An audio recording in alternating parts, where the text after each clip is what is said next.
Hello and welcome to the Roundtable podcast. My name is Shogun. Today we have a special open discussion event about the topic of World War III.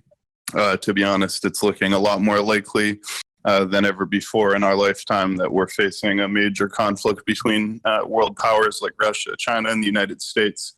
We're going to go into that and the flashpoints right now, specifically Taiwan in regards to China, Ukraine in regards to Russia, and the many, many considerations that come from this.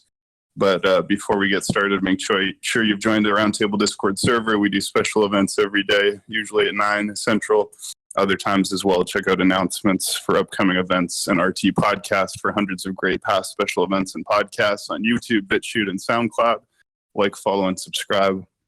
That being said, welcome everybody. This is an open discussion, so I'm going to do a quick introduction and then everybody can chime in as much as they want on any topic they want. So first, let's look at Russia. Russia has been massing like 100,000 plus troops on the border of Ukraine, as well as a lot of powerful hardware and even doomsday weapons like the Poseidon. And if you read this article in the Military Times, it says Russia preparing to attack Ukraine by late January. All right, so this is an intelligence report and it's super imminent. So this is one major flashpoint. Russia has taken Ukraine already, and then they're massing up on the border there. They invade Ukraine. This is like a violation of NATO, I guess, and that would then potentially pull America and other countries into that battle. And the other one is Taiwan. So China is really being more and more aggressive with Taiwan. Taiwan is by China considered part of their country, like they consider it a breakaway province of China that they still have sovereignty over. Taiwan considers themselves independent. There's been a lot of concern and prediction that they're preparing to attack. And here you say it's the Chinese government saying if the US and Australia attempt to stop China from taking Taiwan, the result will be Armageddon 10 times worse than our worst nightmares. So, they're saying don't try and stop us if we do this. If we take Taiwan, don't try and get in our way or it's going to be really bad. And they say basically China is prepared. They have all the military equipment they need and so forth to do the invasion. And that can happen at any point from now on, but there's a lot of estimates that'll happen within 10 years. So with both of these cases, it's pretty imminent. And I'll stop soon, sorry. We also should remember that China and Russia have really increased their military alliance with each other. So one thing I question is, are they preparing to do this in synchronization, right? And in support of one another to both attack at the same time and make it harder for the US to stop them. So I'll stop monologuing for now. Well, I was just going to say the China-Taiwan thing was on paper till 2025, and that's when that was supposed to dissolve or whatever the UK's contract, as it were, with them.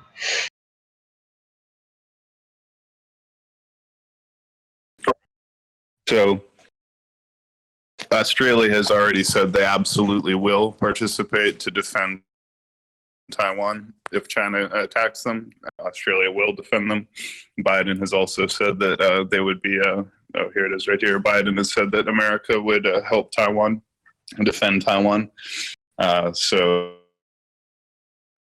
this is pretty crazy because these are very mainstream realistic predictions of war involving Russia and China in the near future. The image I use says World War 2023. Whether that's World War III 2023, whether that's accurate or not, that's the kind of time frame we're looking at. So, China decides to invade Taiwan, Russia and Australia come to their aid, Russia decides to invade Ukraine or supports China, and boom, you basically have a world war. And obviously this would be an intensity and scale of warfare that we've never seen before, and would make things like Iraq and Afghanistan, look like nothing by comparison. And so China has invaded Taiwanese airspace hundreds of times in the last little while. China and Russia are holding joint military exercises, and it's just looking more likely all the time. And obviously that You're breaking up right now. Like economically, China and America are. Yeah, go ahead. You're breaking up a little bit, Shogun. You might want to reconnect real fast.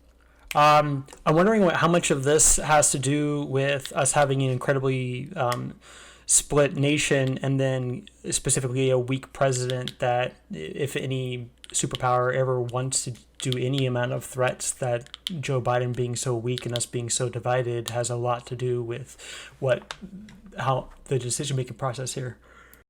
Well, we have what's called a Secretary of State that handles a lot of that kind of relationship. And his name is Secretary Blinken. And this would be, he's like third in command of the country, and he would be the one that's like spearheading stuff. Because, I mean, I don't know about you guys, but Biden is like angry old man. I don't know that I want him dealing with it. But.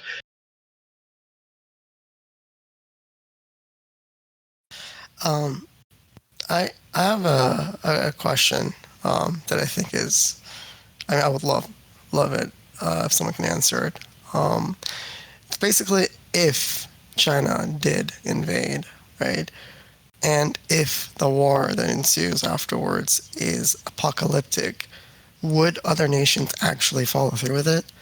In a sense, if China has fully taken over Taiwan, let's say in a matter of hours somehow, would it be logical or rational to then pursue with the threat, like actually follow through with the threats, or rather just say, hey, you called our bluff because we don't want the world to end, so we're not going to commit suicide. Like, you know what I'm saying? Like, I don't know. What do you think?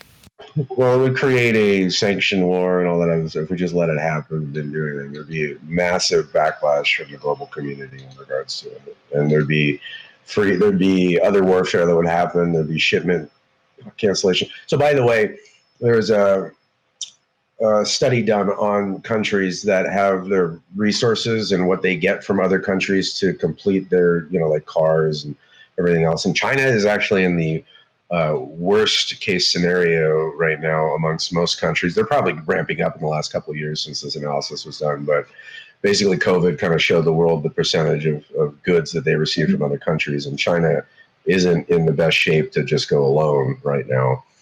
So they don't really want to make enemies with the world, plus they have the One Belt, One Road investments they got going on around the countries, and if the other countries decide like, hey, we're not dealing with a country like this, that would affect them too.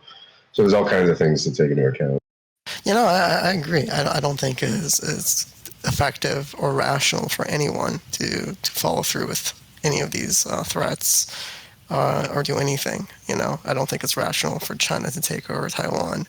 I do think that the repercussions, even if they're not apocalyptic, would be too severe to entertain.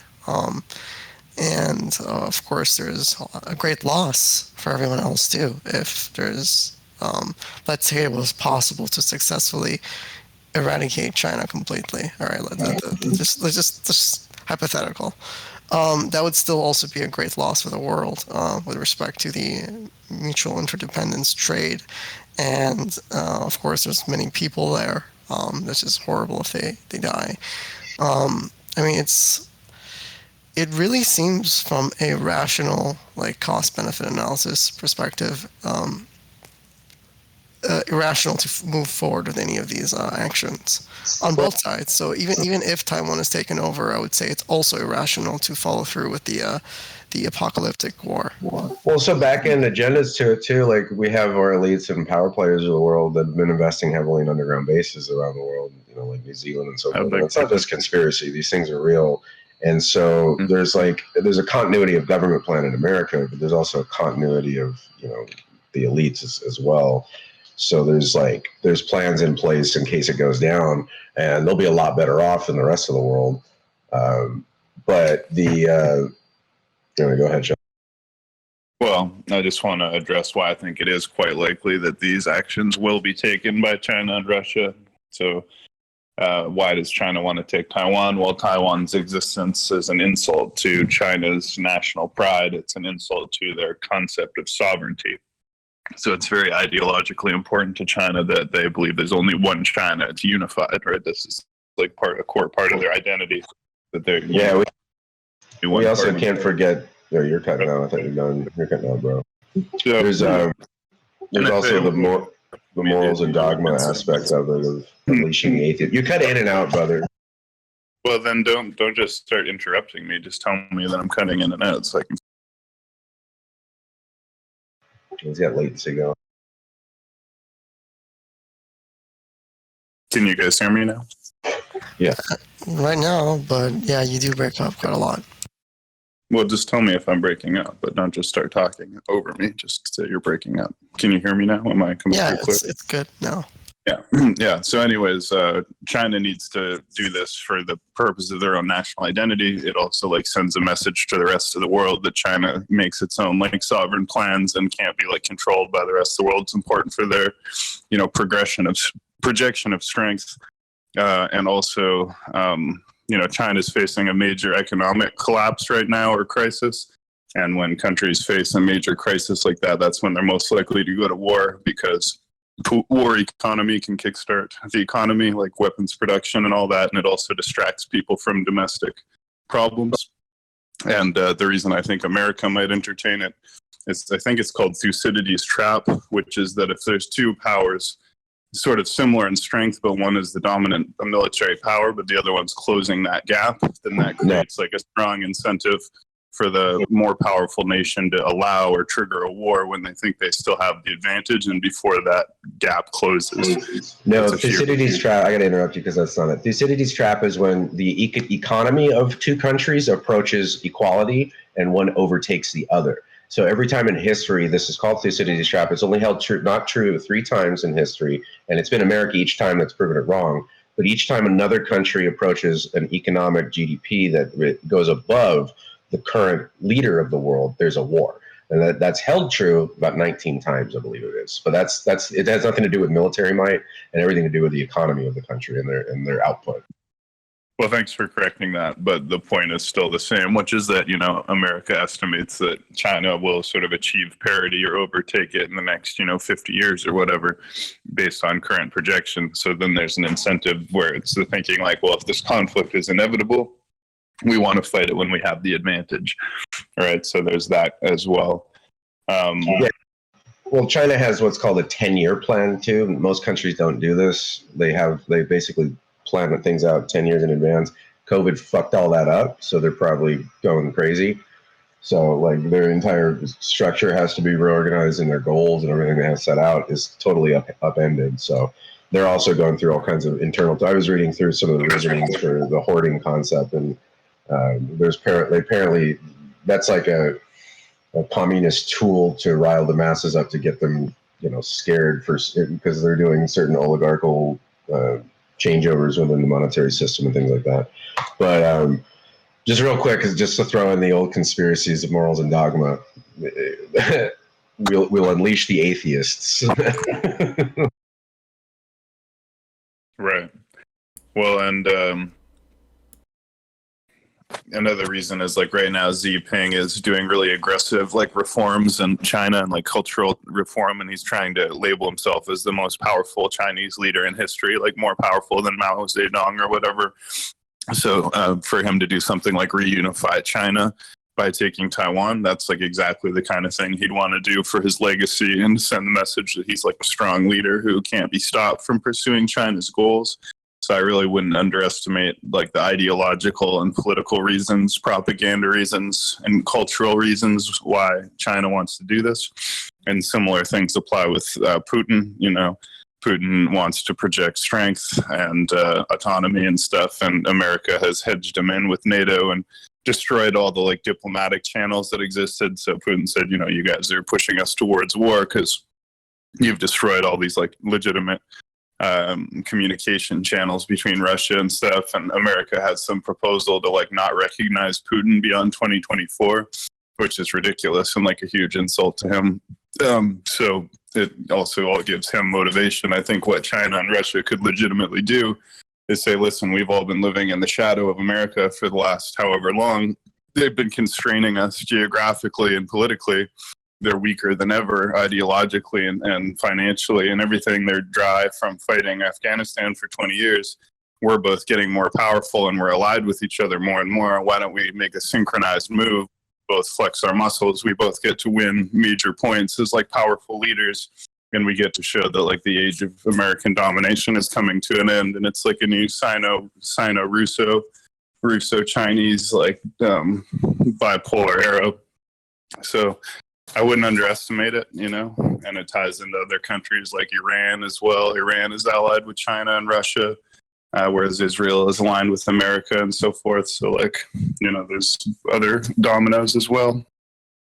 So I would like to address this point. Again, I don't know much about this, but I would say that even with all the things you said, it's still irrational from a cost-benefit analysis to move forward with the action of invading Taiwan, because the consequences will be far more severe than the gains of symbolic unification, or the projection of strength, and or like the imminent economic collapse, which I don't really actually think is necessarily true for China. China's economy is, I would say, one of the strongest because of like the manufacturing and many other things that are based there.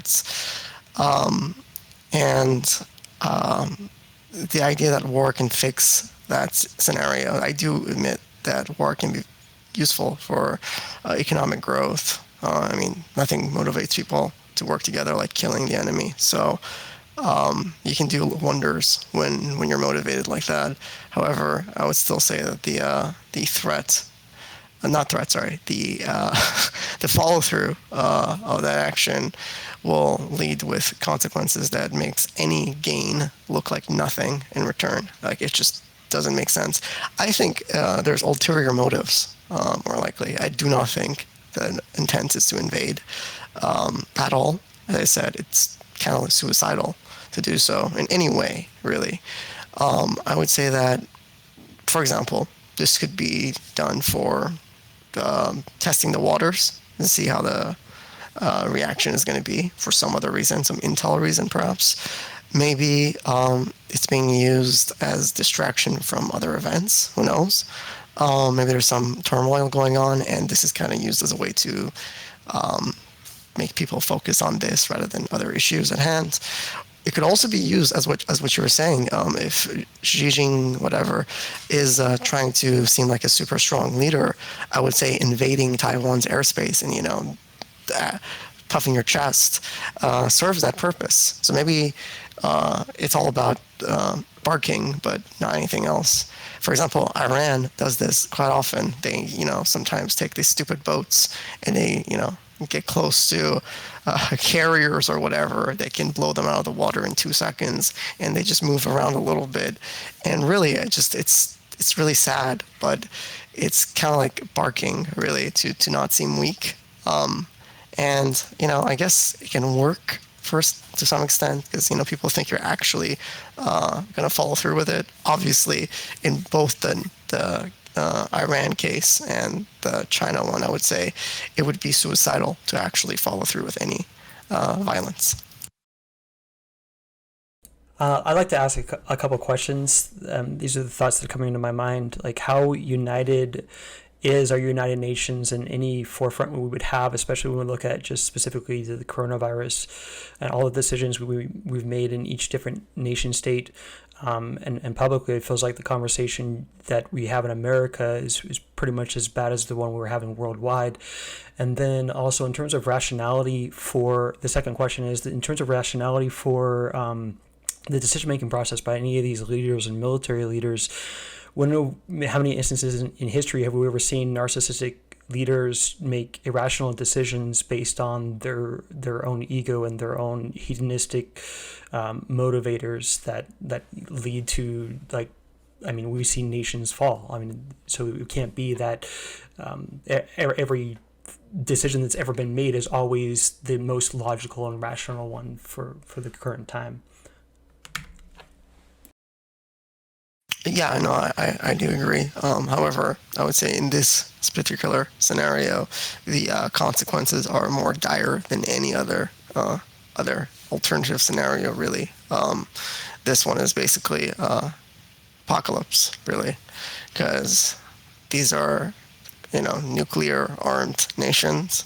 And if there really is a real war between these nations, even if there's an economic war, any kind of war between these superpowers will lead to hell on earth. So I don't think that the idea is even being entertained, because even if you're trying to be super rational, dumb, and self-interest or whatever, selfish or whatever, just thinking of the moment, the immediate consequences of this is too dire to ignore. It's unthinkable, I would say. Well, what if some of these leaders are getting misinformation about their scientists' capabilities, and they then think that their capabilities, they don't have to worry about particular threats because of that, and then their hubris also gets in the way of that. I just don't think it's as straightforward as you're saying that it is, though I do think it is as grave as you're saying it is. Yeah, I want to get in on this. Hopefully you're right, and I think there's probably somewhat of a majority that you're right, like over 50% chance that there won't be a full-blown war, but I definitely would not say it's not thinkable. It's very possible. And to talk about, the consequences are so severe, history shows that we've gone into war again and again, including world wars, right? And people could have said the exact same thing before World War I or World War II. They could have easily said, no, there's no way that everybody's going to declare war. The whole world's going to tear itself apart. It's not worth it. Think of the devastation. But what actually happened? Massive devastation, millions dead, we ripped our countries apart. So history shows that people will do these things. And to some extent, it's one of the most certain things in history is this cycle of war and repetition of war. And the amount of money to be made, as you know, and the way that it can be used to further certain people's interests can't be underestimated. It's one of the most hyper profitable things. And, the bigger the war, the more money to be made. Yes, they're nuclear armed, but that doesn't technically rule out the possibility of a conventional engagement without the nukes being used. And they've run simulations and war games showing that China could win or would win pretty quickly a war in the South China Sea or a war around Taiwan. So if it was conventional, China could win, and that would be a huge, sort of ideological point. And I don't think you can underestimate how much national pride and patriotism and legacy and different things like that can be factors in decision making. So, I wouldn't be too comfortable that it's not going to happen. Can I interject? Yeah. Take a turn, yeah. Yeah, I predict that. Sorry, 1 second. Sorry,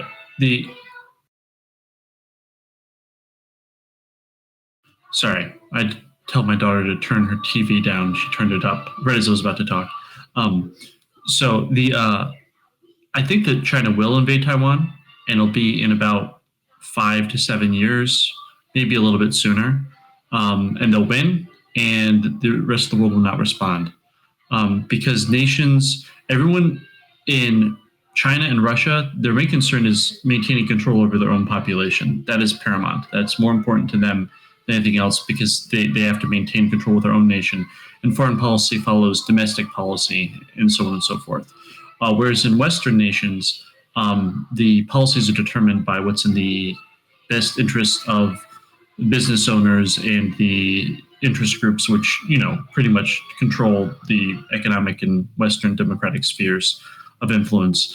And by signaling beforehand that they intend to invade Taiwan, what they've done is they pushed a lot of semiconductor business and so on and so forth to start moving out of Taiwan, start for various agencies and businesses to start basically putting not all their eggs in one basket when it comes to semiconductor production, so that the loss of Taiwan wouldn't be this huge economic devastation for supply chains that it otherwise would be.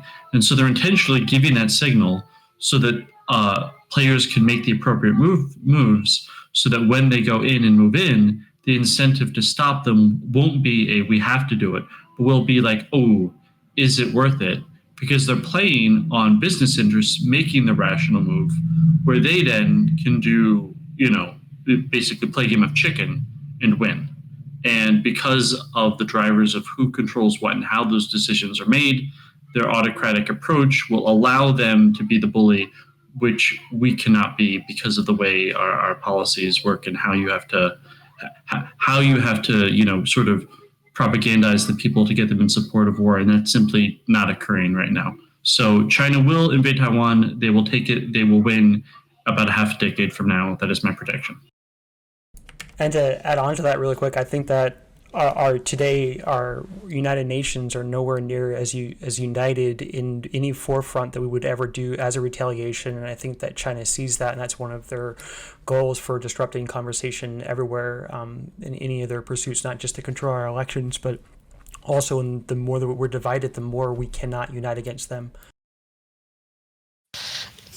Yeah, I would like to add on something that I said, the things that I said. Most of them were if there would be consequences, apocalyptic, clash between superpowers. But if that's not the case, yeah, and I would actually agree that if Taiwan was taken over, it's irrational to respond with full violence anyway. So, because in that sense, China can then just shit can escalate worse. It would be much more effective to just, they took Taiwan, maybe we'll slap some sanctions or some shit. I don't know. But it just let's just say right now, Taiwan has been invaded. What would happen? If they start slaughtering, will we go to full scale war? I mean, I don't think we would, because that would also be suicidal. I would say both are suicidal, and it's really a game of who follows through and who's bluffing.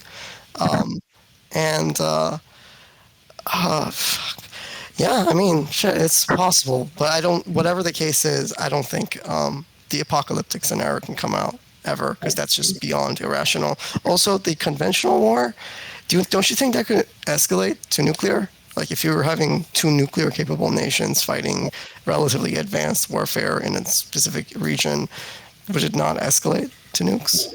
So they would be slaughtering civilians, which would create global backlash, which would force us to do something, because we wouldn't just sit there and watch fellow human beings be slaughtered like that, because that's what would end up happening. They'd protest and revolt, and China would go full-on fucking commie on them. And there wouldn't be any proxy scenario like Vietnam was to the USSR. It would just be straight nuclear power helping nuclear power. So it would be a boner of a situation. I don't know if China would do that per se. But yeah, no, I can totally see a scenario, the one that Jewish pointed out. I can totally see that happening. In that they invade, and all of our threats were bluffs, and everybody goes on with their life. They could also be doing it to push the fucking disclosure concept. Please remember the 1 in 3 rule when we have a large chat. Like, try and give up the mic every other turn so other people can get on. But I'm just saying, I kind of agree with Drewish. Like, China is much closer to Taiwan. So even if the American government is, more powerful, they're not necessarily more powerful in China's backyard. And the simulations the Pentagon has run have shown that they would lose pretty quickly a war against China in that area. So I agree that probably wouldn't want to do it, and the egg on their face from not honoring their alliance would not be as great as the cost of entering the war. So China just has to have confidence to make big balls move, called America's bluff. And if that game of chicken plays out in their favor, then they get huge international clout. And same goes for Putin. And we've already seen this, right? He took Crimea, and you could have said the same thing. Oh, there's no way he's going to invade a NATO country because that'll cause a world war. But he did it. He got away with it, and he got to keep Crimea. So then he won, right? So they might continue to do this expansionism. So, and here's the kicker. Once that happens, we'll say, it's irrational to fight and do this just for Taiwan. But once that's happened, you can, within the next decade, you can expect India, South Korea, and a bunch of other nations in the area that have been friendly to us suddenly start aligning themselves with China, recognizing that they have to, because the U.S. won't, honor its deals, can't be relied upon as an ally in the region. And so by doing this one move where we'll make the seemingly rational decision, we just got to let this fall, okay, and we won't hit that button and we won't go full tilt, we will suddenly lose the entire sphere within Asian influence, which then means we suddenly lose that whole Pacific port control, and suddenly that changes the trade routes, and it's long term. Like, there are other factors in place, like the demographic issues China is facing, and some other such things. But in this sense, with Taiwan and Southeast Asia, geopolitically, they're holding all the cards. And the only thing that can stop them is somebody who's actually willing to go full tilt, scaring them off of doing that. And that is not going to happen we do not currently have that. We're not even close to having that right now. And so that's the one thing which makes me think it might be sooner than 5 years. It might be within the next 4 for that obvious reason, or 3.5, but we'll see. It depends on if they're ready. I don't know. Coronavirus threw a lot of things up in the air, but it's definitely going to happen within the next decade. Yeah, I think I agree. And, the intelligence estimate is that Putin's going to invade Ukraine by January, it said. So you can really imagine these big world-changing geopolitical events with superpowers invading other countries all happening in very near-term future. And obviously, there is the risk for apocalyptic consequences, but if they time it right and they pull their move right, there's also the chance that they're going to end up looking really slick and strong and powerful. And you can have that appeasement issue, like when Hitler took Poland or whatever, and people decided to let him have it and hoped he would stop there, but then you get away with it once, you're more likely to continue to do it. And like Durish pointed out, if we don't stop them right at the beginning, it might end up being too late. Their advantage might get stronger and stronger, and that's another reason why the US might actually decide to fight. But I also kind of agree with Biden as president. They're just not the kind of leadership that is going to want to engage this kind of war.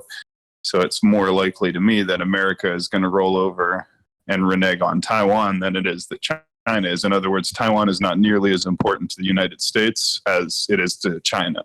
So who's more likely to back down? Probably the United States, right? China is not going to back down on Taiwan because they've already, committed to this ideology for so long that it would be a loss of face for them to abandon it, Yeah, but as much as Biden is not a strong wartime guy or whatever, it's what's behind him, and China knows this, and China knows that these things will come out behind him and puppet him anyway. So they already have an agenda prepared for what the Americans would do. Whereas, even though the words might come out mumbled from him, it's the system behind him that's going to be giving the orders anyway. So, I still think, though, generally speaking, cooperation would be a better route in every way. And we, exchange a lot of goods with China. We have a lot of interdependency with China. I can perhaps even see us making a deal with China in a way that we would maybe even give up Taiwan. Who knows if they're going to give up something else for us. I mean, maybe that. I don't know. But I just like that direct confrontation with something that you're so interconnected with. It just seems so, I don't know. And also, even if all the threats are a bluff, it doesn't change the fact that that's going to be a horrible precedent that's set, which will then lead to more lawlessness all around when it comes to international relations. And I think that also would be leading to a less stable and more dangerous world for everyone.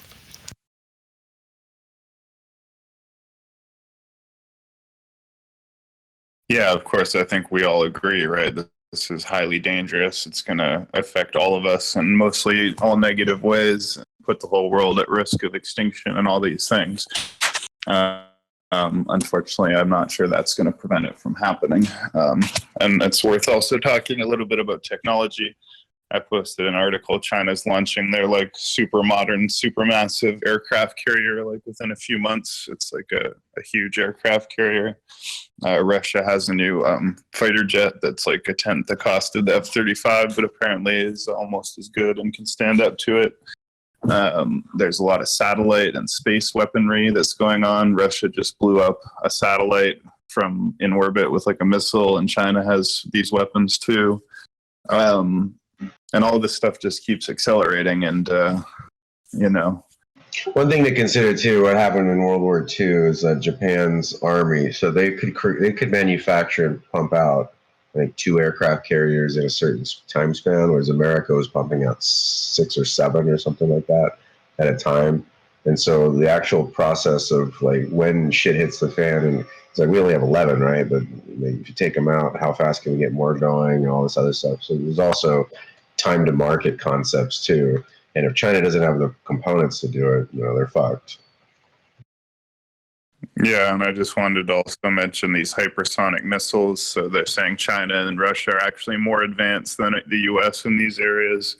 China recently launched a hypersonic missile that went around the Earth at like 5 times the speed of sound. And so there's been warnings about, they essentially have the possibility now to do like a sneak nuclear attack. Like they could actually do like a first strike nuclear attack. So like, the force parity is changed. China has the largest navy in the world now.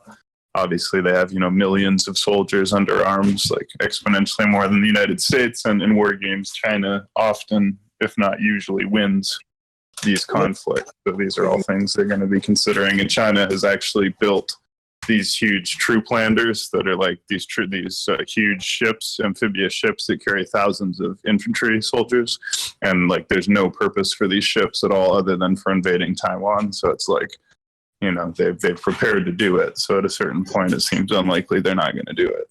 They don't have a bigger navy though. We have 39 Ohio class submarines at $2 billion a pop. We have Virginia class, and we have like we have way more aircraft carriers. We have way more destroyers, and they're outfitting our Virginia class with hypersonics. So I don't know. They're big. Their budget's $278 billion. Ours is almost at 800 right now. So everything is true. China's navy is officially the largest in the world. So you can see the source there in the general chat. Chinese navy is the largest in the world. Doesn't necessarily mean the most expensive or the most high class or whatever, but largest.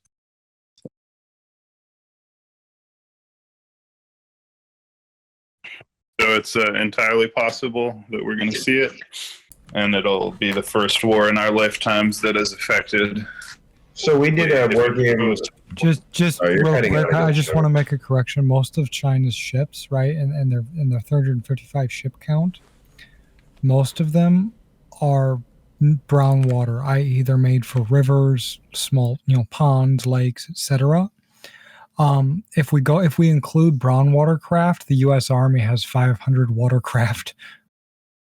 Yeah, we also did a joint, not games, but like a joint thing around New York like 10 years ago with all the NATO countries, and it was like all the countries' navies of the world all fucking floating around together.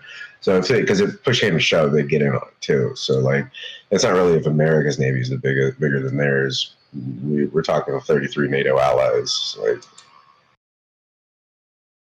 yeah, I mean, I'm just saying, technically they have the largest navy in the world, but there's more complicated than that, but that's a true fact. So the point is that they can win a war against America to take Taiwan. So, but they're threatening mutually assured destruction. So we got 7,000 nukes in Russia, 6,000 in America, and China I think has like a couple hundred. So they have enough, obviously, to really fuck shit up. They also might be doing some thermonuclear stuff that we're unaware of. They might have some SAR bombas that could vaporize the atmosphere. Who knows? That'd be something the guys in the agency would know. But you know what I mean? Like, there's just the mutually assured destruction concept is scary enough for anybody to freak out about.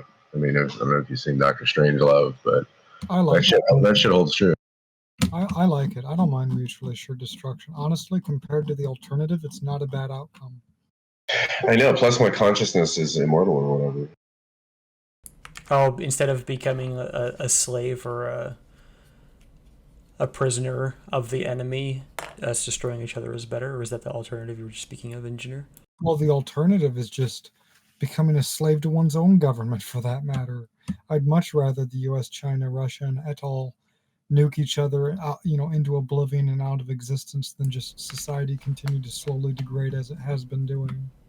Well, this is why I really want to consistently figure out how we solve this problem that we have divided in America.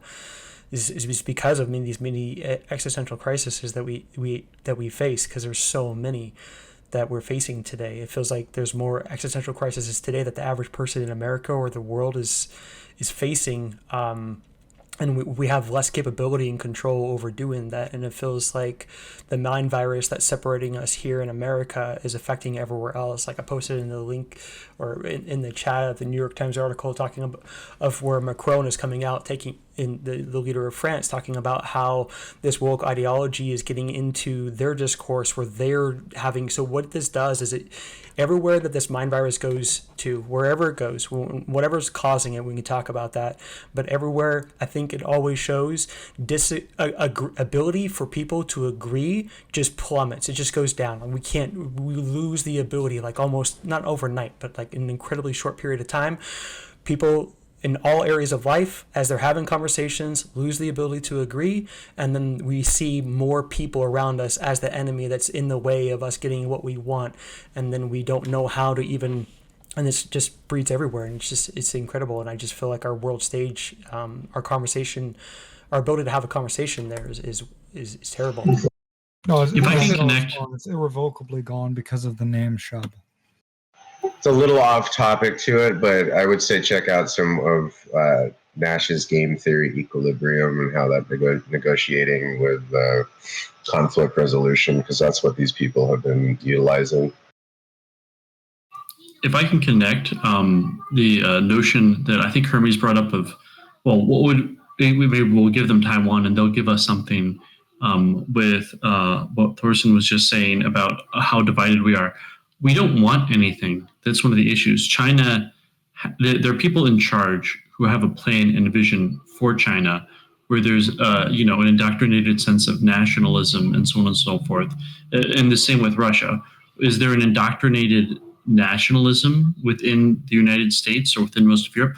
No, in fact, the indoctrination is anti-nationalist, in part because the people who are in control of those societies and governments don't have loyalty to any particular society and government, but are in fact merely plundering those nations for their own benefit. And so we are already a conquered people, but we are conquered by people who have no loyalty to any of our particular nations. And so in the battle between the United States and China, maybe us losing, or us and Russia, maybe the United States losing is actually what's best for the citizens of the United States. Maybe the EU crumbling is actually what's best for the citizens of the EU. Maybe not only can we win or should win, or can we lose or should lose, but we should want to lose. I'll just put that out there. It's very Phoenix concept of in order out of chaos and all that. Yeah. Well, I can assure you that the U.S. losing to China would actually be very, very bad, because what they would do is systematically genocide the American population and replace them with their own people. They've been very open about that in their own published documents. So the best outcome come World War III is actually mutually assured destruction. They have a demographic collapse approaching. They don't have enough people. They're rectifying that. They're changing the one-child policy to a three-child policy, and they'll just mandate that people have more than two kids. Well, and only you have to pay for the multiple child thing, so only wealthy people are. They're gonna, the kids that do come out of the extra policy will be better educated and so forth. I mean, honestly, it makes much more sense for them to do that kind of demographic replacement and change in other parts of Asia or Africa, where they have land connections and they don't have as resistant and well-armed a population. Even if the United States government fell tomorrow, the idea of a land invasion of the United States is such a shitty move. Even during like a U.S. Civil War, it would be a crappy move for China. It's like, as much as we're like, okay, China could and might win a war for Taiwan, a battle on U.S. soil, an invasion by China, that's they lose that one easy. No, it'd be like the Chinese Rangers, and they're in Choctaw Nation out in Texas, and they're all the gun-toting Texans, and they're all like, yeehaw, shit, and they're all hunting them down, all Chinese Rangers and whatnot. I don't know, get the alligator.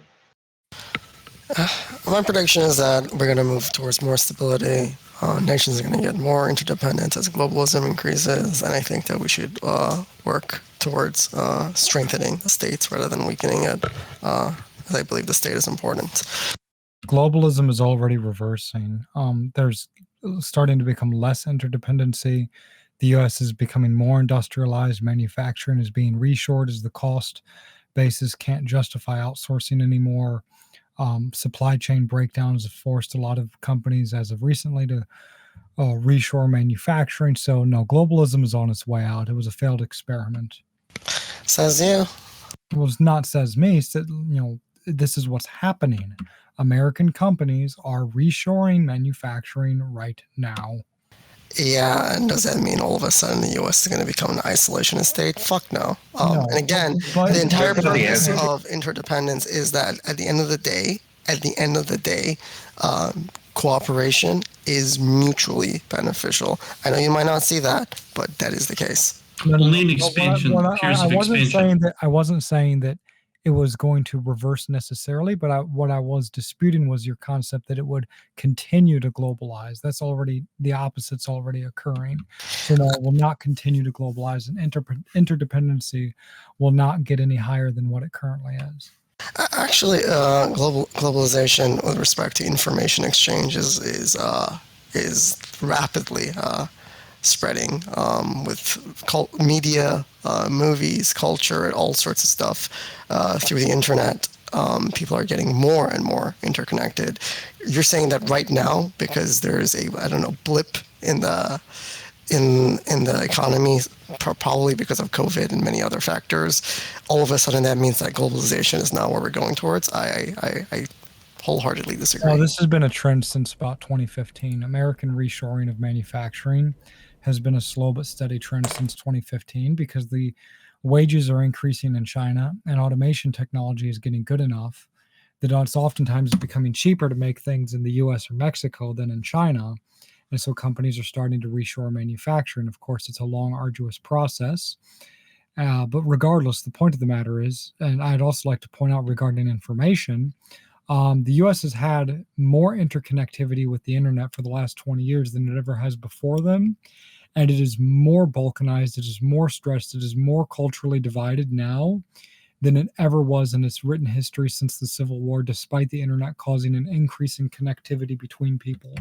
So connecting people in terms of communication, as the trend shows, it actually causes the opposite. Instead of causing people to come together, it actually rips people apart, which I think is a good thing. And I think that's due to the level of the lack of ability to maintain standards in discourse in all these different contextual areas of life over decision-making processes, that the fairness has continually been eroded, and we're not holding up those measurements by which we arrive at truth, engaging in each other's claims, know when we're doing any manner of bad behavior that is disallowing us being able to hear the other person's arguments and iterate where we specifically are wrong, especially when we were in such dogmatic times and insanely tribalistic times that as soon as somebody even just says anything about anything, criticizes any topic, people perceive that person to be against it, and then will argue in the pursuit against that person if they're for that topic. So if I started criticizing the mask mandates or fourth wave feminism or Donald Trump, people automatically assume I'm absolutely against it, and we've devolved our ability to be able to compromise, and I think we just continue to take the conversation here to fix our conversations, because there's a huge list of problems here, from how our language devolving to so many other factors here as these standards continue to slip everywhere we're having conversations. Well, you can thank Michel Foucault for all that. I would also like to point out that I don't actually think necessarily that people were more unified back then in an effective way. It was more of a, you don't talk, you don't think, you accept blindly, you don't have alternate perspectives. You don't have alternate ideas. So it is homogeneity, but it's homogeneity due to a lack of ability to come up with alternatives, either through a lack of interaction with alternatives or due to complacency with the norms or whatever, the traditions of the society. So I would just say that in general, the clashes that we have and the divisions that we have right now is just bringing out something that was already there. The lack of common ground and a lack of rationality was always there. And I do agree that, I do believe that it's a necessary step, just like it's not easy when people start communicating. I would assume initially, there might be a little bit of argument, chaos, but over time that chaos will lead to emergent patterns, order, and other forms of systemic structure. And I do believe we're in that stage right now. I'm seeing especially young people these days really smart, really good at arguing, and they understand logic. So I don't know. Yeah, really good point. I don't think the waves of feminism or civil rights movement can happen today. There's something broken about our fundamental public square, town square conversation about any issues. Those movements did allow society to change. It was slow. It was arduous. There was a lot of fucking problems. There's a lot of dark history there. But we did change. We did evolve. Whatever ability humanity had in America to evolve and iterate its ideas to treat each other better, whatever we had before, we lost it. And I want to have the conversations that fix that, bring it back, basically make America great again. I don't arguments aren't going to fix this. We'll be arguing about fourth wave feminism and arguing about arguments and all that kind of stuff. Meanwhile, the Chinese are invading Taiwan. Meanwhile, the Russians are amassing troops. It's the sort of thing where it's like our culture is not expanding. It's not extending in any meaningful way. It's collapsing in upon itself. We're at the end of the current phase of our civilizational cycle. It's going away, and rather than try and save it, we should just embrace that, accept it, and prepare for what comes next. I'm not worried about being oppressed by the Chinese because who oppresses the Chinese citizens? The Chinese government. Who oppresses the Russian citizens? The Russian government. I'm just no one's going to oppress me more than the people right nearby me. So let it go. Maybe it's not worth saving. It's not worth saving. It's all right. It's all right. We can't all live in prosperous times. Look, I just want to point out that if you think that having a continued discourse is going to solve the problem, the internet has been around for 20 years, and it's got more heated, it's got more divided, and there's a very simple reason for this. There are interests, and there are ideologies, and there are perspectives that are inherently mutually exclusive. They literally cannot exist among each other. There is no compromise to be had because it's an A or B situation. There is no A and also B. It is mutually exclusive, and one of them has got to go. Well, and that's the end of it. And I'm wondering if concluded to. I'm wondering if you guys are aware of Daryl Davis. So I want you to think of anyone in this room, the person you think is your worst enemy that you can't have a conversation with, whatever that group is. Now imagine you go to them and using logic, reasoning, and many other things that we need to well understand here, you convert 200 of them from that ideology and they leave it. So there are 200 card-carrying members of the KKK that Daryl Davis, a black man, used logic and reasoning and engaging in the light of those people. He didn't hate them. He didn't go and cudgel them. He didn't go say, you're a horrible racist. How fucking dare you believe in this stuff? He befriended them. Some of them took 8 years. Some of them more staunch people. But in modern times, people that are card carrying, go to meetings dressed up in fucking KKK outfits, he got them to leave it. I do not think that we have fully figured out what is happening here, how people can change when they change their minds, and how we can unite each other. We can look at many different instances inside of human history where movements take hold and we do change and we do better. And I also think that constantly history has taught us enlightenment and love has always won. Over at least from the 2,000 years we can go back, it has always won. Is my view of human history to the current date today, even as dark as things are and as much we can't hear one another. I also want to add on the division thing, what the engineer said.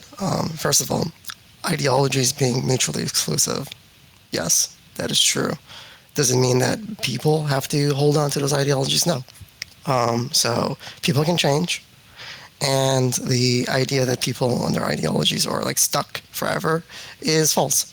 So whereas, like, for example, let's say Islam and Christianity or whatever, any idea, two mutually exclusive ideas, sure, yeah, that's true. But it's possible for example, a Muslim or a Christian to be converted into something else or to leave their religion entirely. These are things that happen. People are actually, I think there is a pretty strong move towards secularism and people being less and less into religion. But like where I'm going with this is that people can change, whereas ideologies can remain mutually exclusive. The ideal would be for people to shift to the ideology that's more aligned with reality or more conducive to a prosperous world or whatever. And I would also like to add one of the reasons why there's a polarization has to do with capitalism, and I'll explain this very easily. So we have social networking, and we have websites like YouTube, Facebook, Twitter, Instagram, and whatever the fuck else is there. And how this works is that the longer you're engaged with that website, the more ads you go through, the more the website seems pleasurable to you, the more you'll use it, the more you'll talk about it. Basically, it is in the interest of the company to want you to spend as much time there and like it as much as possible and feel as comfortable as possible in that platform. So what happens is that there's algorithms that create comfort bubbles around you, and that creates polarization. Which creates this echo chamber reality around you, and I mean there are studies on the effect of YouTube on polarization. I would say it's unbelievably large. Of course, there's Facebook and many other corporations that took place in this polarization, and what's happening here is that algorithms are artificially kind of creating these echo chambers for people, preventing them from seeing contrary perspectives. So I would say that actually is one of the main reasons for the polarization. I think and if you think that atheist, communist views that restrict people's access to social media are the way to go, you should be all about China. Well, don't forget, they also created these two things to put in front of you things that make you mad, so that you would, because they found that when you get angry about something, you're more likely to engage. Yeah, there's a lot of complex variables here. Go ahead. I would also like to point out that what is most, beneficial, what is most optimal, what is most, what makes for the most amount of prosperity? Prosperity for who? Prosperity for what? To what end? That is where the contention comes in. And that is why these ideologies are mutually exclusive and why you're never going to get everyone to agree to a consensus. You're not even going to get a large majority to agree, because you have different people with different skills and abilities, and what is in their best interest is not necessarily what is in other people's best interest. And so you will always have this schism and this divide until we achieve post-resource scarcity. And if you think that, if you think we're just going to have singing Kumbaya in Commie Land, you got another thing coming. Well, that is the marketing speak of all the people who want to oppress you. They'll always tell you they're trying to cooperate with you as they don't. But, Well, before the internet ever became a problem, though, we can show there's data that shows that the American people in many different specific demographics lost the ability to agree. So the conversations that they think are pertinent to them and they care about, so the average person, politically engaged, and Congress, all after 1989, when the Fairness Doctrine was removed, all lost the ability to agree. I think if people feel things are fair instead of conversations, they feel their arguments are being represented to everyone as much as moderately well as possible, they feel like they have a seat at the table. They feel like they are important. We're losing and missing all of these different things and allowing this insane corruption, because corruption's the problem constantly everywhere. Instead of every nation state, the corruption and the elite constantly being able to corrupt all these different systems and stay in control and charge, and not allow the masses to unite together to ever be self-actualized, intelligent, sovereign citizens that are actually legitimately, measurably, through epistemology and heuristics, critically thinking. Instead, they're the credulent masses that have a facade of that and supporting whoever their fucking leaders are on their side of the ego war. It is an ego war, and there's mutually exclusive ideologies, and there's mutually exclusive interests, and there are mutually exclusive, parties that, what's good for one sect or demographic of people is bad for another. And compromise can't always be reached. In fact, all of human history is about compromising, not capable of being reached. It's called war, and it's unyielding. So I would like to add on to the idea of prosperity in the sense that prosperity for one is not prosperity for the other or whatever. I would point out that growth and prosperity is not a zero-sum game, in that it's possible for two people to both gain from a scenario.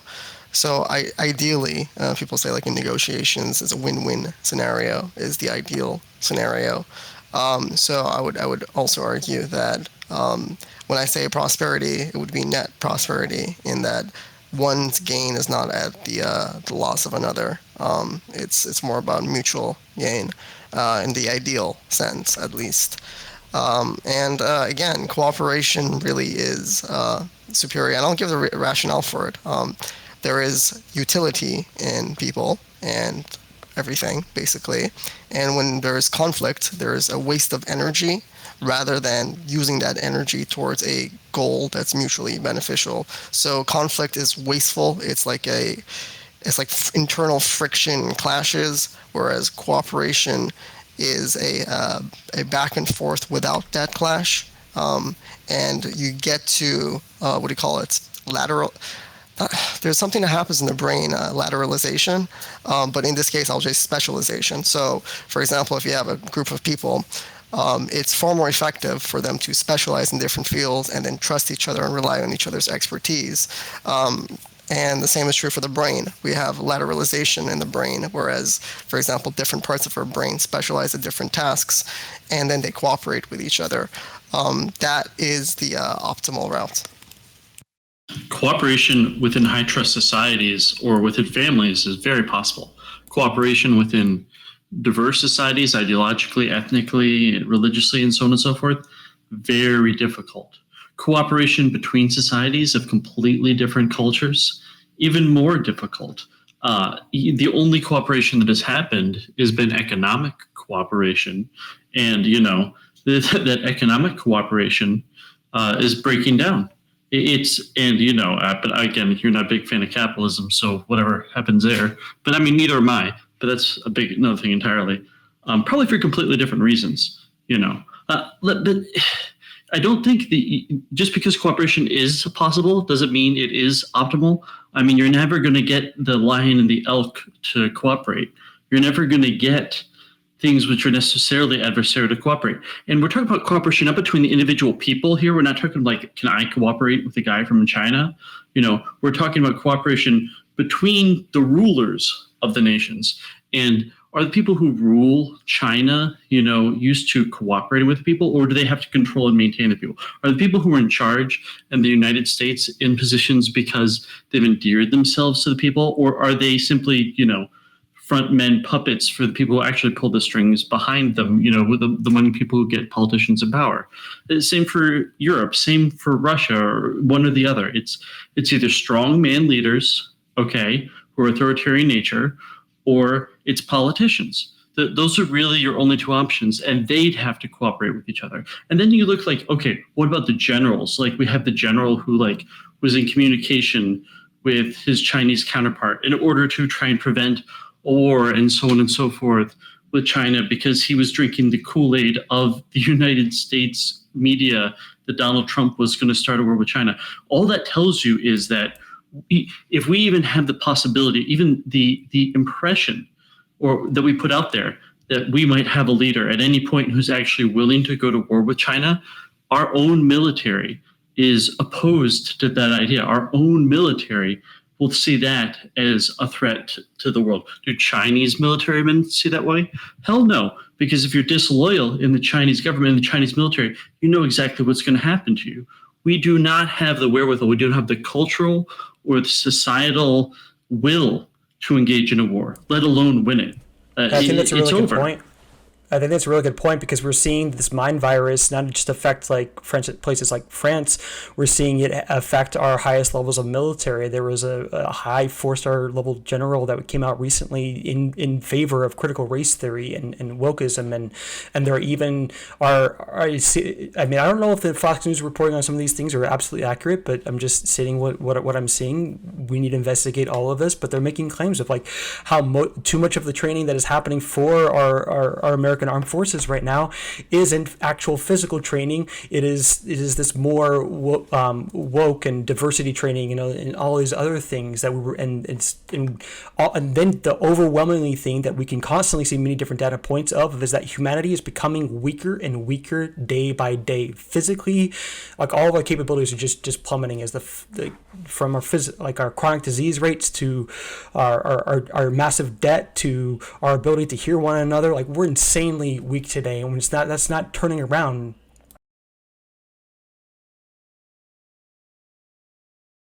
Well, yeah. So you misrepresent though. We have like 30 million veterans and a lot of people that are very gung ho patriots still in America. Like this thing you have built up as part of your brainwashing of the system itself.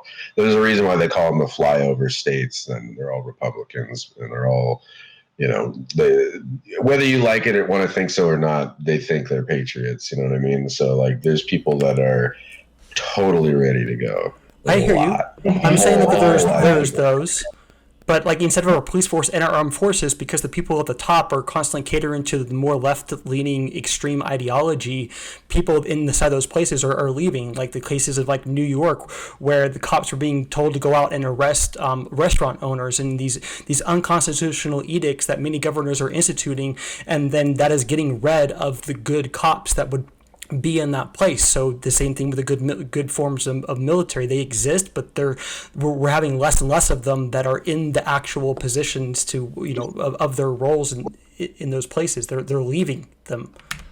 They're also dealing with existential issues of their own that they can't even talk to us about as well. So I mean, we can talk about disclosure or anything else. They've been occupied with other concepts that are affecting what the military is going to be doing in the future. I mean, they don't want a war with them because there will be intervening.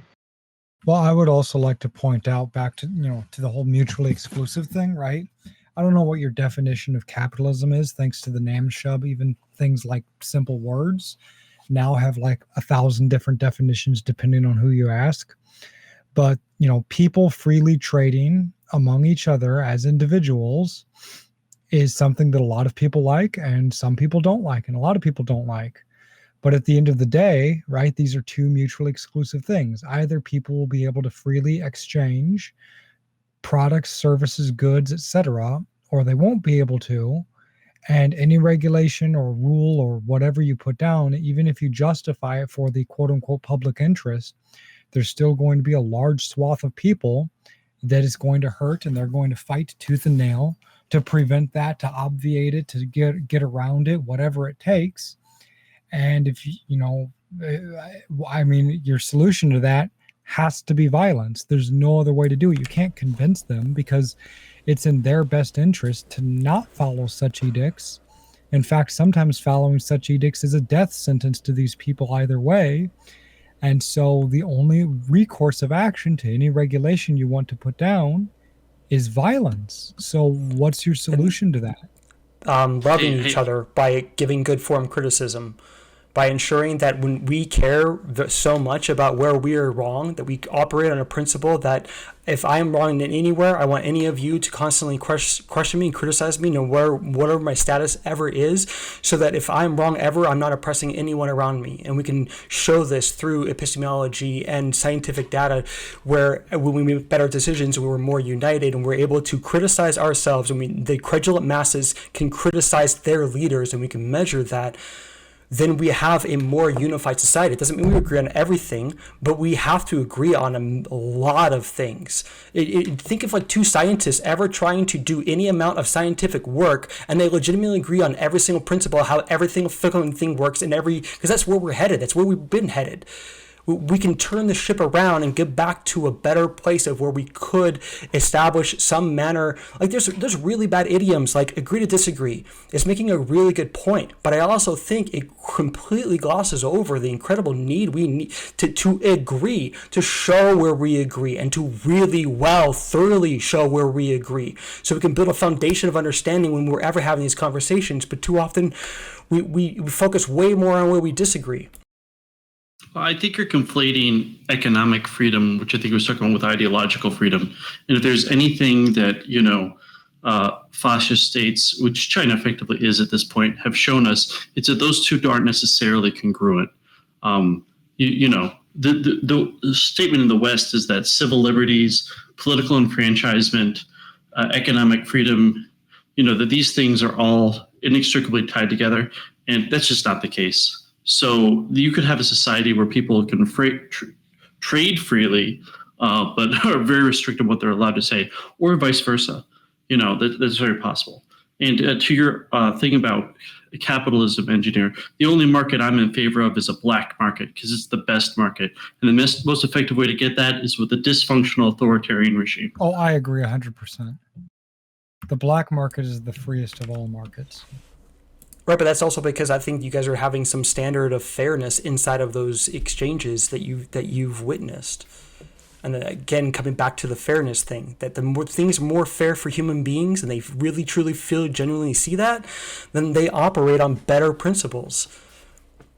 Wait, what's your definition of fairness? Because every exchange that I've ever had between me and anybody else has been mutual, it has been voluntary, it has been consensual, and it has been mutually beneficial. So what's the problem? Just to add on to that, Thorson, are you familiar with the concept of externalities?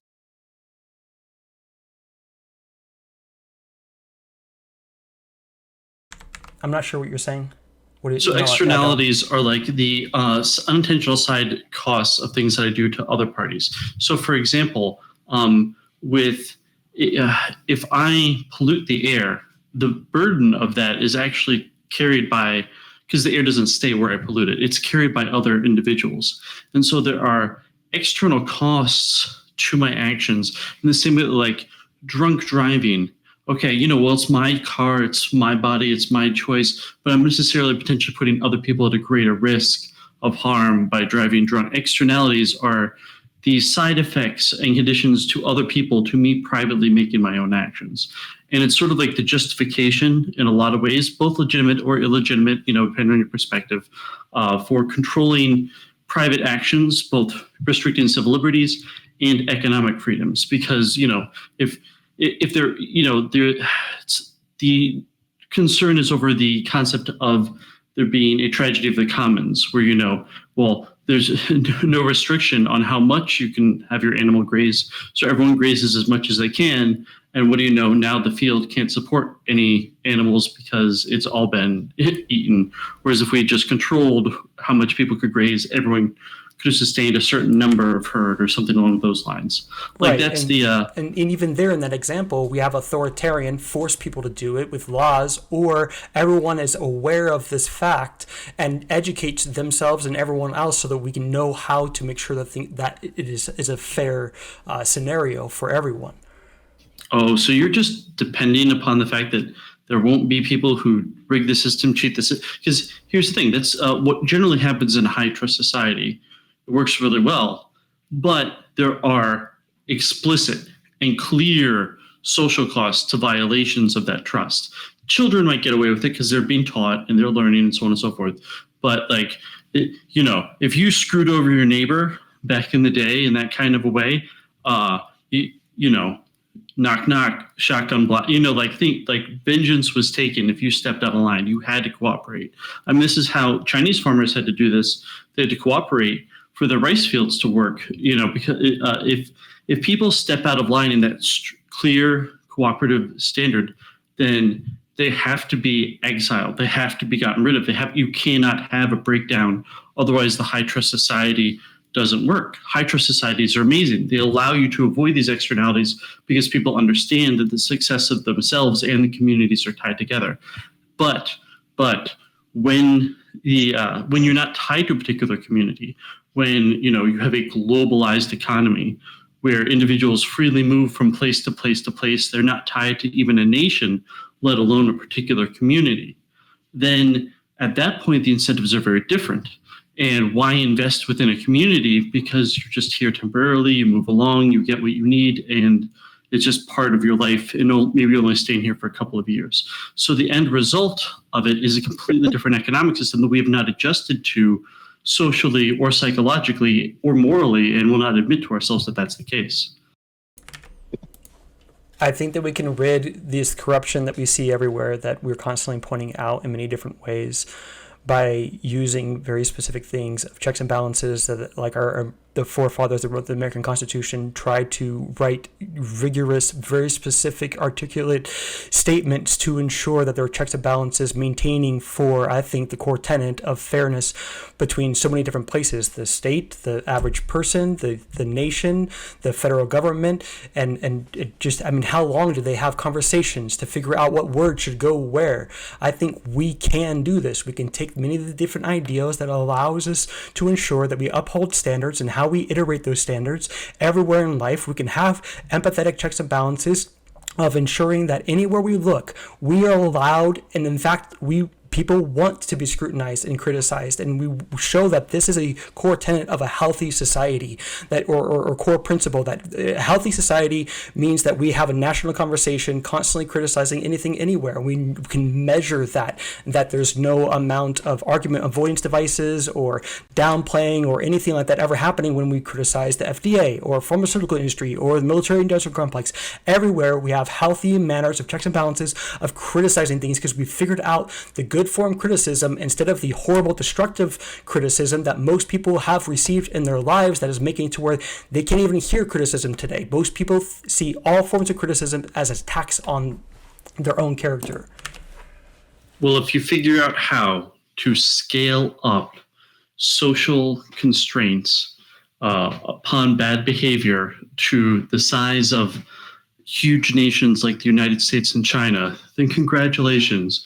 You will have figured out how to make socialism work. Let me know when you have a model. Well, I don't know that it would be socialism. I actually believe in capitalism. I just think we need an empathetic, humanity-first capitalism that always cares for everyone, the company, the employee, the consumer, and we have those. And even there, we're again able to have conversations of what's fair and why, and we figured out how we do that by understanding how we arrive at concepts and truth and what words mean. And again, just because the devolution of our society, all of these things have continually gotten worse in our ability to be able to use them as any manner of tools that we ever got any good work of before, and prosperity we can measure instead of our America. If the deal isn't fair, then one party will walk away and the exchange won't happen. But that's not always doable. A husband and a wife constantly having to live together, and they're arguing over whether their son's autistic and how to deal with it, and they can't agree on anything. If those conversations are not fair, and we do not know how to care where we're wrong, and naivety and bigotry and hypocrisy are going wildly unchecked, and in fact more bad behaviors are championed, we just lose our ability to even establish fairness in so many different places. What even is fairness, if you don't mind me asking? Genuine question. Yeah, definitely. I found this definition online and I really love it. Fairness is defined as just and reasonable treatment in accordance with accepted rules and or principles. So what are the accepted rules and principles we should use to found fairness on? Yeah, that's the problem. Exactly. Not everyone's going to agree to the rules and principles because different rules and principles benefit different people in different ways. Right, and how will they be enforced if someone chooses not to follow that? Yeah, we're not the first people to ever ask these questions, and so many, I believe, especially in the Enlightenment period, they developed many different ideals that allow us to answer some of these questions, not perfectly, but well enough to advance society forward, to make things more fair more often. Isn't that one of the main things that the American Constitution and why people left Britain to come here is to make things more fair for everyone? And I felt like everywhere we were going, that's the thing. How did we end slavery then? How did we have the ways of feminism that actually changed society? I think the core tenet constantly was people trying to figure out how to make things more fair possible, but because it is so complicated and because things become so corrupted so easily, and people be able to criticize themselves and see where they're wrong is such a horrible dogmatic problem with all of these issues of biases and human pitfalls and our ability to be able to ever see, how people are constantly controlled to well, if you're wrong here, you don't even have a seat at the table. You can't even say anything, and you're discredited in society. So this fear enact responses inside of people where they think that they constantly have to be right. I was one of these people my whole life. I had to be right on everything, and I couldn't hear anyone else's point of view at all, ever. I couldn't entertain it. I couldn't ever take it on. I was just immediately this most simplistic garbage to ever just dismiss their argument as ever being valid and true. And I think we can show when people are doing these things, when any of us are, we can measure them, and we can become better and better at being able to hear each other, arrive at truth, know when we're wrong, when we're right, and and it's complicated. It's so fucking complicated. I'm not making it easy. Have you actually read the federal? So you've made a specific claim, which is that the U.S. was predicated upon and founded upon the principle of trying to make things more fair. Have you actually read the Federalist Papers? I haven't, and I should. I need to. This is one of the problems. I can tell you right now why America was actually founded. Okay. The United States was founded by ideologues who thought that human history being ruled over by kings, by sovereigns, state sovereigns, was an anachronistic, archaic system that needs to come to an end. And in its place, we're going to run this experiment called the American experiment, where individual people will be their own sovereigns to do with as they please, and to form the various communities, bonds, exchanges, etc., and to do it on their own volition, on their own merits, and according to their own minds. That's why America was founded. It was a genuine societal-wide experiment. It was an actual experiment to see if men could be their own rulers, and the experiment went very well. For quite a long time, we made things more fair I'm constantly seeing in our human history in America, we're constantly, while it's been really difficult and it's been really hard and people have had to do really horrible things, and there's a lot of dark history, but we did make changes. We did start treating people more fair and more. How many Republicans today are really accepting of the LGBT community, but you go back 20 years ago and fucking hell no. We're constantly are changing and more adapting, I think, on this pursuit of trying to be more fair to more people and figure out how we do that. I'm saying that conversation is so incredibly, imperatively, so important. I want to have it every day until we figure it out well enough till we can turn this ship around and we can start making conversations way more fair more often, where people are not walking away feeling so much high levels of resentment, because there's just behavior economy variables that we can constantly track. That resentment is this thing that is populating instead of everyone, that the more they interact with other human beings around them and they feel that the conversation is more unfair, they're less important, they're constantly being talked down to, none of the claims that they're saying are even remotely being engaged in. They're hearing more absurd, the resentment just builds and builds and builds. I think that's why we had the whole BLM riots, and people were they all have this built up resentment inside of them, and they got to go out and do a lot of horrible things in society that also shows why we're devolving as a country, where all of those actions weren't even our public discourse of even identifying the bad behavior that was currently happening inside of our society. We couldn't do it. No, various interests, business interests and external interests, want there to be conflict within our society. It's easy to stir up conflict within a democratic society because, first past the polls, it creates a two-party system generally where you can then, just divide the people politically. You can do that through media consolidation and various other means, and you exert your influence. Everyone thought that by opening up China's markets, we were going to give them a taste of freedom, and we were going to, bring them into the world. It went the other way. Okay, our systems were open to corruption, and now I hear you. And so you think the problem is how people think? No. The problem is that our very institutions, the very things that people have trusted, have been corrupted. And so, how do you save a system where the things that make up the system at a bureaucratic and institutional level are the things that need to be replaced? You don't. And you're not going to fix it by fixing the people, because the system sees the people as an enemy, because the system isn't here to represent the people. The system here, that's not the goal of the system anymore. It's self-sustaining, and it's on a downward spiral. I agree. Spiral. So, and I think that the data tracks that as soon as we lost the ability to have fair conversations in our public discourse, we lost the ability to agree. No, you're thinking that this thing just happened organically. No, you're trying. I'm not saying that. I usually am a big fan of I'm saying just because due to corruption, they remove the fairness doctrine so they can manipulate and control the conversation for their side and their needs. They saw that it was in the way of them getting what they wanted. Whoever it was, that is not what the fairness doctrine.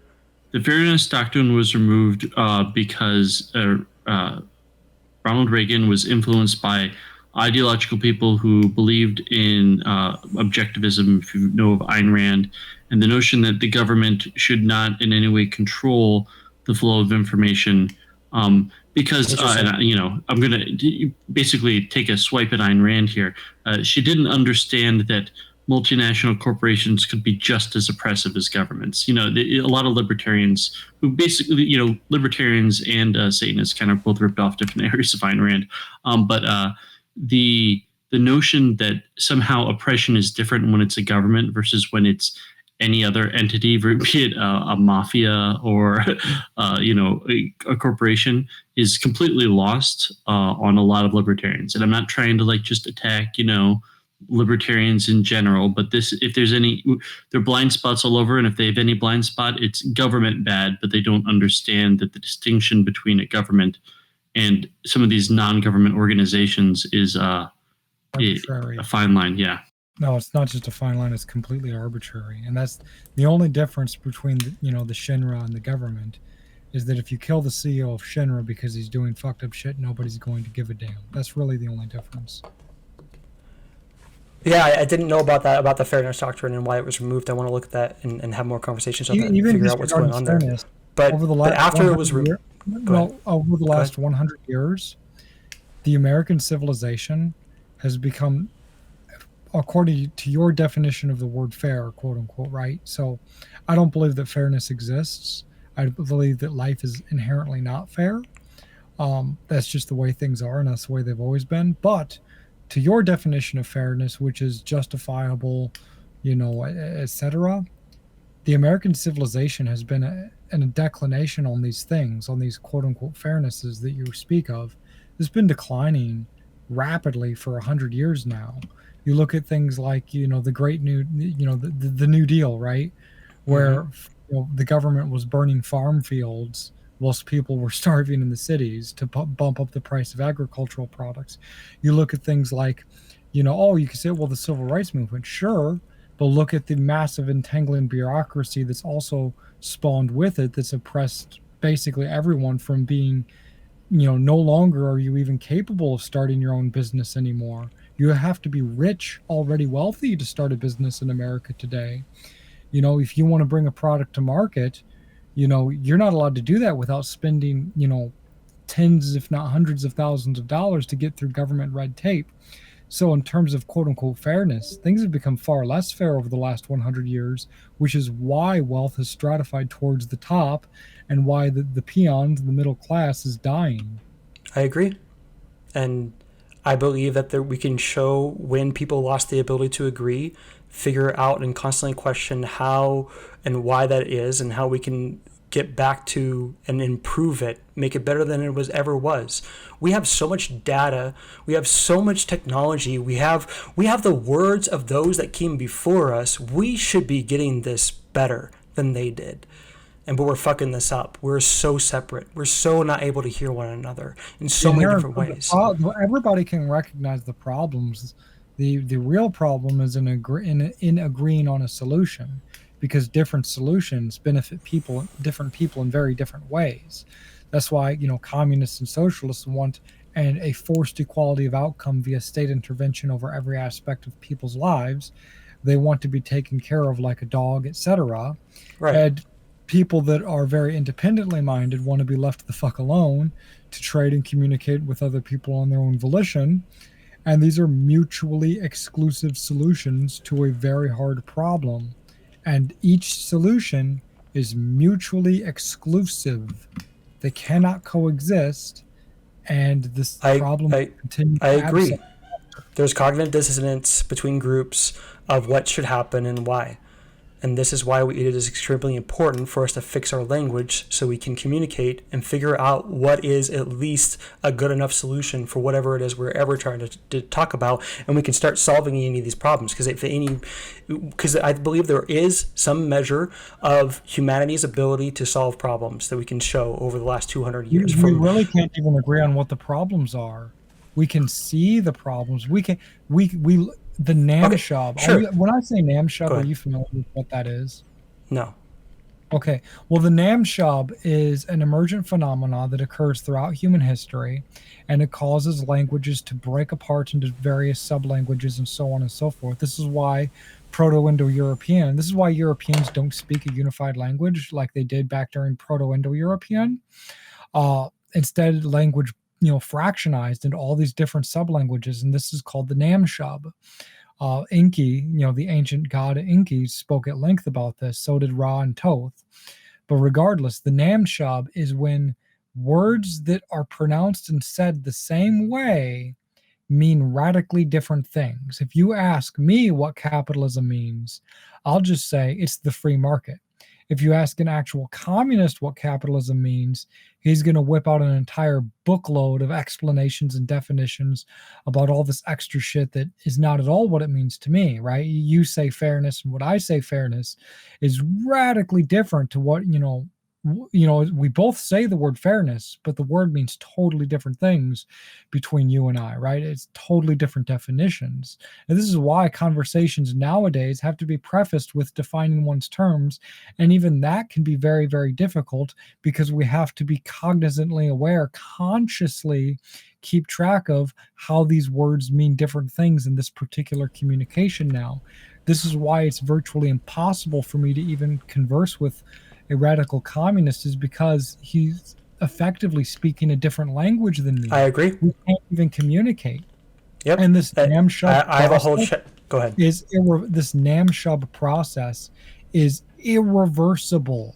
To this day. Completely irreversible. This goes back to the Tower of Babel. When the Tower of Babel fell, it wasn't that, one day people woke up after the tower fell and one guy was speaking Mandarin and another guy was speaking Latin. That's not how that worked.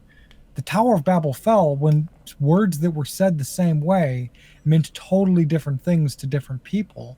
And you can see how that would create massive amounts of chaos and discord and, disagreements, right. War, famine, strife, etc. And the NAMSHAB process has never been defeated. It is irrevocable. It is irreversible.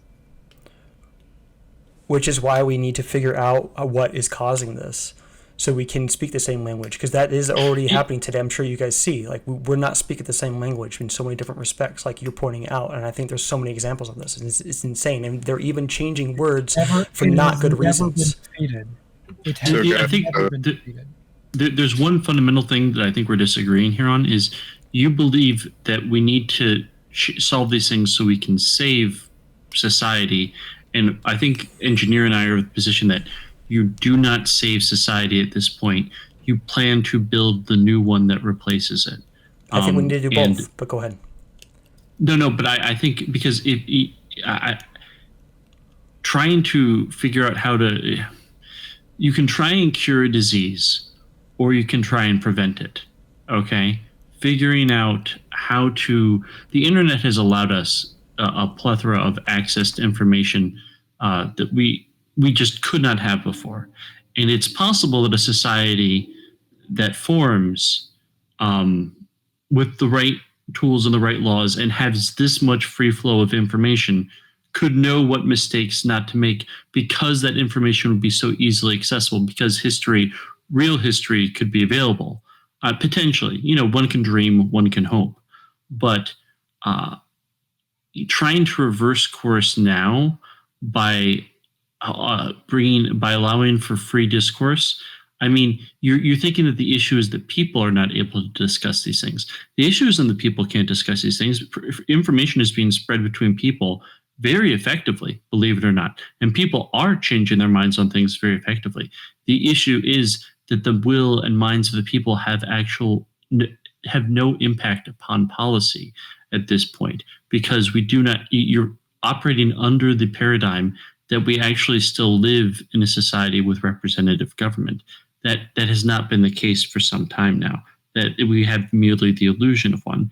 And so the changing the will of the people to save the current system merely staves off a process that we feel is inevitable.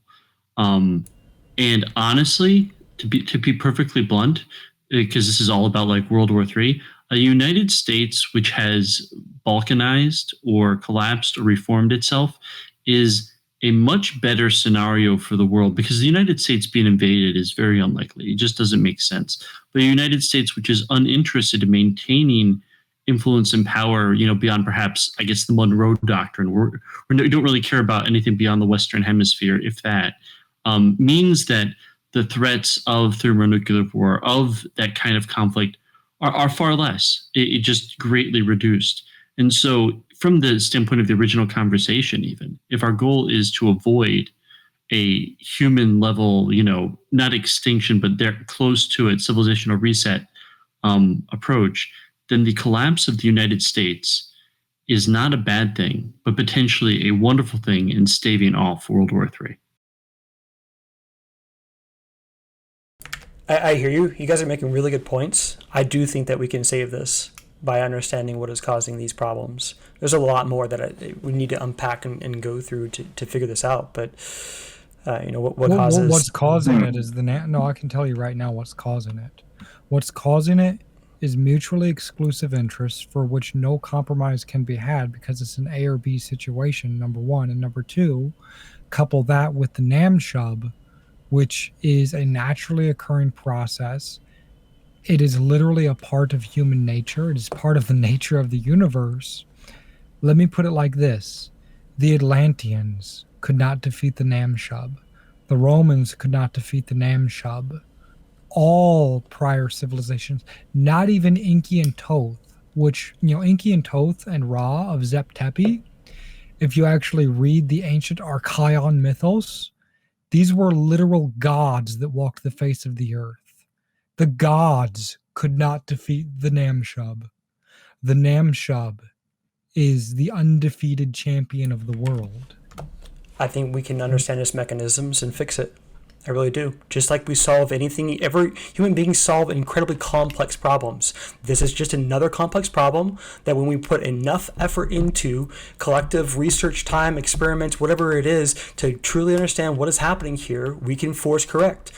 We've done that so many times in human history. There was a time people the argument you're making is that it's like saying, oh, there's this disease that's ruining and just devastating us, and that you're basically saying scientists were never developed, we never had a vaccine, we never figured any amount of immunology and the microbes.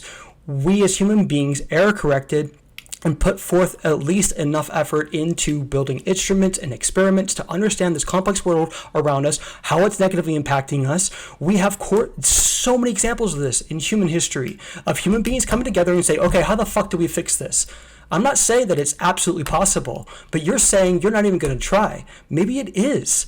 Maybe we can. So to summarize, Thorian is saying we can beat cancer. Engineer is saying we can't beat cancer, and I'm saying I'm rooting for the cancer. Okay. Well, no. What I'm saying is that this process to defeat the Namshub would literally necessitate fundamentally changing human psychology, biology, and human nature. In other words, you would have to create an entirely new species. So I just want to propose, this podcast was about World War III, and we covered a lot of material and got into other subjects. It's been really interesting, but I'm wondering if it's close to time to wind it down. Anyone have a final thought or that they wanted? I'm okay with thermonuclear exchange. That's my closing statement. Thank you. My closing statement is just that I really think that we can fix this, and just because you're making good points about anyone's making good points about why it can't happen doesn't mean that we can't figure it out. It's what's that line from Shakespeare, the Mercutio? There's more in heaven and earth than all of your philosophy. To me, God is us in concert, continually figuring out and problem solving everything, and figuring out how we better problem solve together. You're not actually wrong, right? You're actually correct. I mean, I've smoked enough DMT to know this, right? The thing is, the ultimate solution with the universe, though, is that everything becomes ever more diverse. You're literally fighting the universal will of the Omni to exist in every possible way and fill every ecological niche, every philosophical, ontological, literally to have everything that you can and can't conceive exist. And the process of the Namshub is the process through which that occurs. The Namshub is not a bad thing. It is, in fact, the will of the omniverse. And I guess my closing statement is China's doing cocaine, but we're just smoking weed, and that's why they'll win. Well, thanks, everybody. Very interesting material, very interesting contributions. This has been a great open discussion. We'll have lots more in the near future. So thanks, everyone.